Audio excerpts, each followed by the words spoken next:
हैं हरियाणा की पावन धरती पर अपने अद्वितीय ज्ञान की छटा बिखेरने वाले संत गरीबदास जी महाराज की।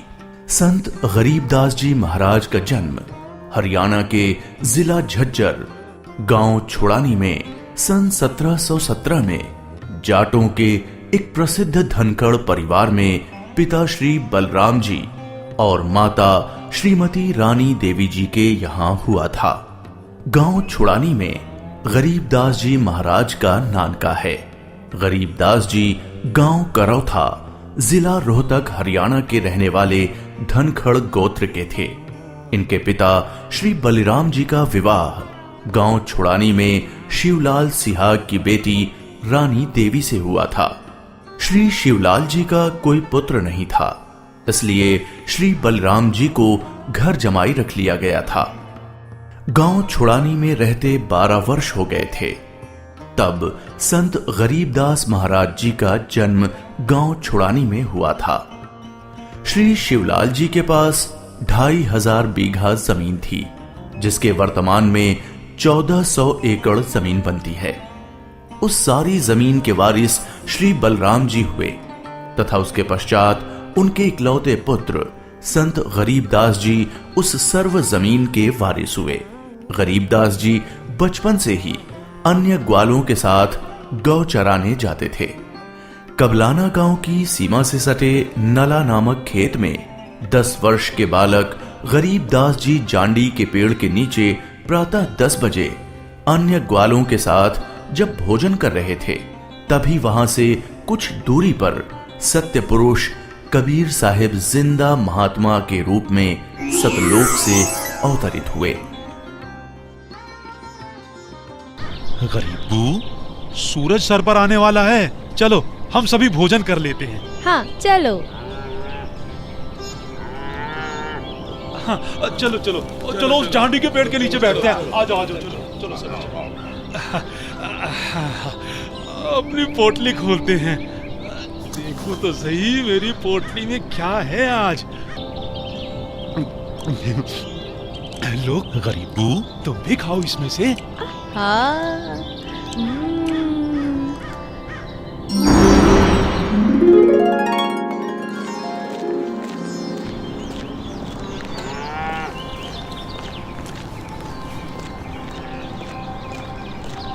बाबा जी राम राम। राम राम। बाबा जी आओ, रोटी खाओ। नहीं, मैं अपने गांव से ही भोजन करके आया हूँ। कौन सा गांव है आपका? मेरा गांव सतलोक है। रोटी नहीं खाओगे तो दूध तो पीना ही पड़ेगा। हम साधु संतों को और अपने अतिथि को बिना कुछ खाए पिए जाने नहीं देते। हाँ हाँ बाबा जी, दूध पीना तो आपको स्वीकार करना ही पड़ेगा। ठीक है, मैं आपका आतिथ्य स्वीकार करूंगा, पीऊंगा दूध, लेकिन वो दूध कुंवारी गाय का होना चाहिए। कुंवारी गाय? कुंवारी गाय? ये कैसे हो सकता है? दूध कैसे दे सकती है? बाबा जी, आप दूध पीना नहीं चाहते, इसलिए आप मजाक कर रहे हो। ऐसी बात नहीं है, मैं कुंवारी गाय का दूध पीता हूँ, इसलिए अगर आप मुझे कुंवारी गाय का दूध पिला सकें तो मैं आपका दूध स्वीकार कर लूंगा। आजा। महाराज, इस बच्चे के ना तो अब तक कोई बच्चा हुआ है, ना ही उसके कोई स्तन है, फिर ये दूध कैसे देगी? देगी, जरूर देगी। अगर आप लोगों के पास कोई ऐसा बर्तन है जिसमें दूध को निकाला जा सके तो मुझे दो। बाबा जी, ये रहा बर्तन। अब इसे स्तन वाली जगह पर पकड़ कर बैठो।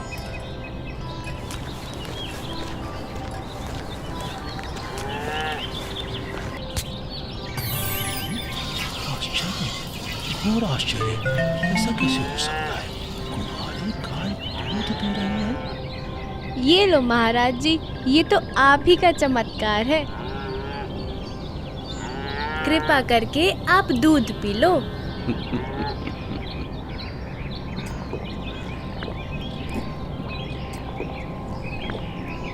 ये लो, ये बाकी बचा दूध आप लोगों के लिए प्रसाद है। आप ग्रहण करें। ये दूध हम नहीं पी सकते, ये तो पाप का दूध है। इस दूध को कुंवारी गाय से निकाला है आपने। एक तो ना जाने कौन सा जादू टोना किया है आपने इसमें, और ऊपर से इसे झूठा भी कर दिया। आप ना जाने कौन हो, ना जाने किस जाति के हो। मैं तो कहता हूँ भाइयों चलो यहाँ से, नहीं तो क्या पता ये बाबा हमें भी ना जाने क्या जादू टोना कर दे। हाँ, चलो चलो चलो चलो चलते हैं। क्या जादू टोना कर देंगे। चलो।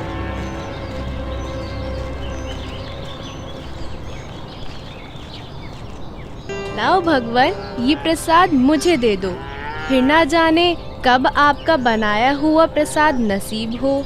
ये तो मेरा सौभाग्य है कि आपका जूठा दूध मुझे प्राप्त हो रहा है। ये तो अमृत के समान है। बेटा, ये दूध किसी जादू टोने से बनाया गया दूध नहीं है, और ये इस लोक का भी नहीं है। ये तो मेरे लोक अर्थात सतलोक से आया है। तुम इसे पी लो, तुम्हें बहुत लाभ होगा। ठीक है बाबा जी, दीजिए। बेटा, परमात्मा की भक्ति किया करो, उसका नाम लिया करो। ये मनुष्य का जीवन बार बार नहीं मिलता। जी भगवान, भक्ति तो मैं करता हूँ, राम राम करता हूँ, सीता राम और राधे श्याम का भी जाप करता हूँ, बजरंग बली की जय भी बोलता हूँ और शंकर भगवान की पूजा भी करता हूँ। बेटा, इन भगवानों की भक्ति से मोक्ष नहीं मिल सकता। तुम जन्म और मरण के बंधन से मुक्त नहीं हो सकते। परमात्मा गरीबदास जी को ये समझाते हैं कि स्वर्ग तो मनुष्य को केवल भ्रमित करता है, जिससे वो सतलोक की प्राप्ति न कर सके। स्वर्ग का वैभव दिखाकर मनुष्य को असली परमात्मा के पास जाने से रोका जाता है। भगवान, आप कहाँ से आए हैं? बेटा, जहां से मैं आया हूं वो एक ऐसा स्थान है जहां आप इस मृत्यु लोक के बंधन में आने से पहले रहते थे।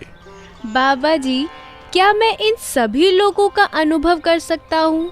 अच्छा ठीक है, तुम पेड़ के नीचे बैठ जाओ। जी भगवान। गरीबदास जी अपने हाथों को जोड़कर वहीं पेड़ के नीचे बैठ जाते हैं।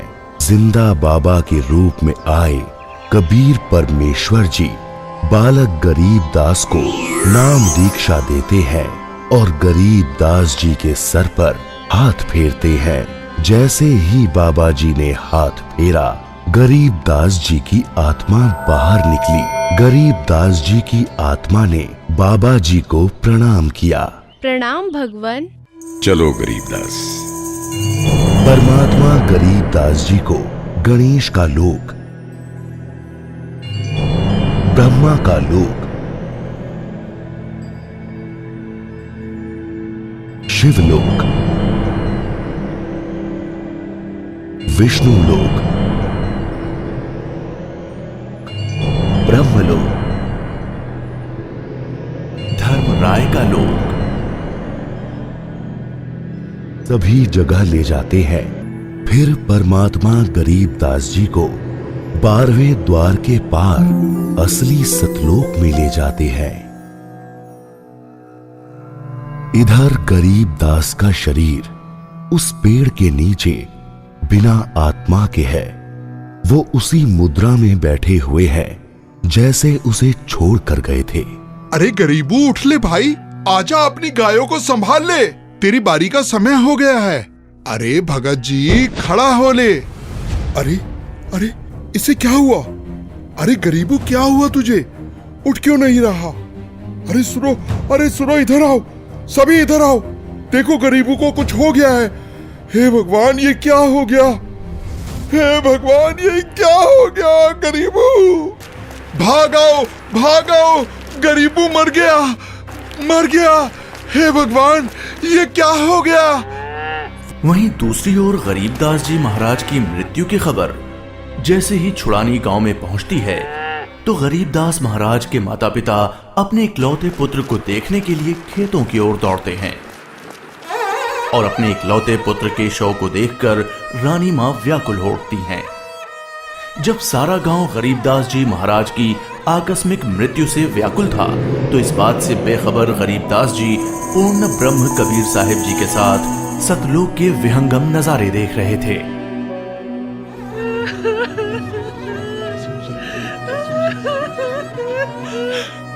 गरीबों को उसी पाखंडी बाबा ने दूध पिलाकर मारा है।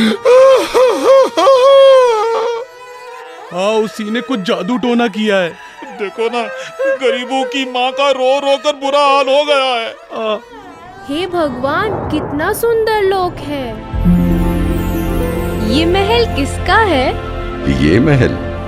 ये महल तो करोड़ों सूर्यों के तेज से भी अधिक तेज वाले परमात्मा का है। चलो अंदर चलो।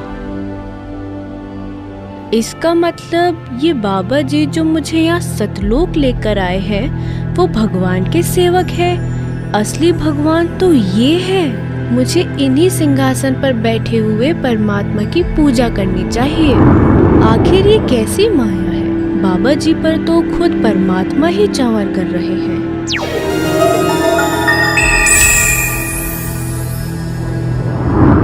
बेटा गरीबदास, जिस मृत्यु लोक में तुम रह रहे हो वो एक यातना देने की जगह है।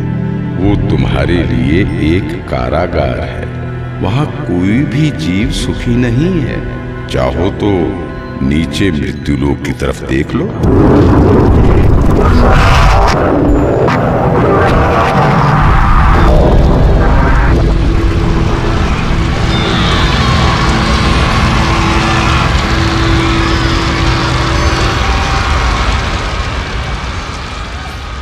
यही है मृत्यु लोक की सच्चाई, जहां फंसकर मनुष्य अपना कीमती जीवन नाश कर देता है